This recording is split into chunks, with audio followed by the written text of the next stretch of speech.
You're not as smart as you think. I'm not either. But I found a way to outthink 90% of people. And it starts with realizing this brutal truth. Your brain is lying to you every single day. This isn't self-help. It's a neurological trap, and most people never escape it. You're not lazy. You're not dumb. You're just operating on a mental autopilot designed for survival, not clarity. And that autopilot, it runs on bias. Invisible thought patterns that feel like thinking, but aren't. What you eat, what you buy, what you believe, who you trust.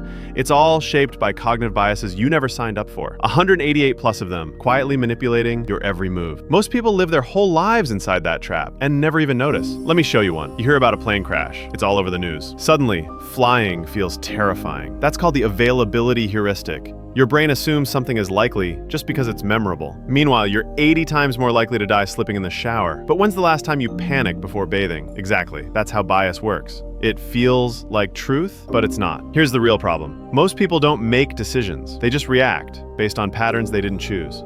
Ever argued with someone who just wouldn't listen? Yeah.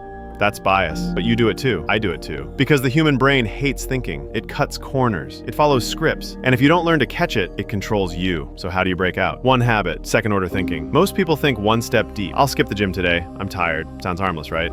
But second order thinking says, okay, I skipped today. That makes skipping tomorrow easier. Next thing I know, it's 2 weeks later and I feel like a failure. You don't just ask, what happens now? You ask, what happens next? You play the tape forward. And suddenly, everything looks different. That's how real thinkers operate. They don't just react. They predict, strategize, anticipate. But there's a catch. Second order thinking is uncomfortable. It takes effort, and effort burns energy, something your brain doesn't like. That's why you scroll instead of solving the problem. That's why you go with your gut instead of checking the facts. But just like muscles, your brain gets stronger when you push it. So here's what to do. Next time you're about to make a decision, pause. Ask yourself, what's the opposite of what I believe? Try to argue against your own opinion. It feels weird. It should. That's the signal you're using your brain, not just your bias. Most people never do this. They live in a mental echo chamber. They scroll, react, repeat, but they never stop and ask, what if I'm wrong? That's why clarity is so rare. It's not because it's hard to find, it's because it's hard to face. Bias feels safe. Truth feels uncomfortable, but discomfort